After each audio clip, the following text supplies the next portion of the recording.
কিরে আব্বাইছ না ওনেও কি করতেছে? দাঁড়া, আজকে তোরে খাইছি, ভাইকে ডাইকে নিয়ে যেতেছি, দাঁড়া। এ ভাই ওই যেখানে আব্বাইছ ভাই দর্শন করতেছে ভাই। কি কর তুই? ও ভাই, তা আমরা কি করবো ভাই? আমাকে কি করার আছে ভাই? ও ভাই আমাকে কি করার আছে মানে ভাই? এই দেশে যখন দর্শনে কোনোদিন বিচার হয় নাই, চল আজকে আমি সারা ধরে নিয়ে চল চলেন ভাই। চল সারা ধরে নিয়ে চল।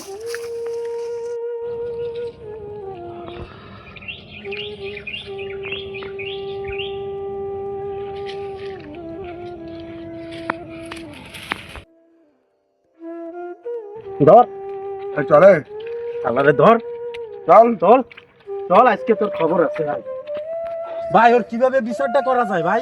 তাহলে ইমাম সাহেব বিচার করবে এটা আমি করব না ভাই। কারে? ইমাম সাহেব ডাক ইমাম সাহেব। আচ্ছা ডাক দে তবে, আলামিন ইমাম সাহেবরে ডাক দে।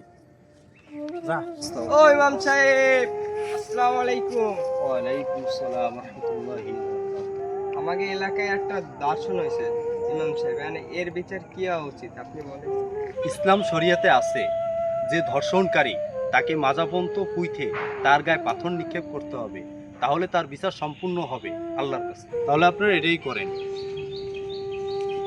বড় ভাই, হুজুর বলছে তাকে মাথা পর্যন্ত গেতে পাথর মেরে তাকে মাইরে ফেলাইতে বলেছে। তাইলে তাই করা যাক ভাই, তাই করো চলেন। চলুন।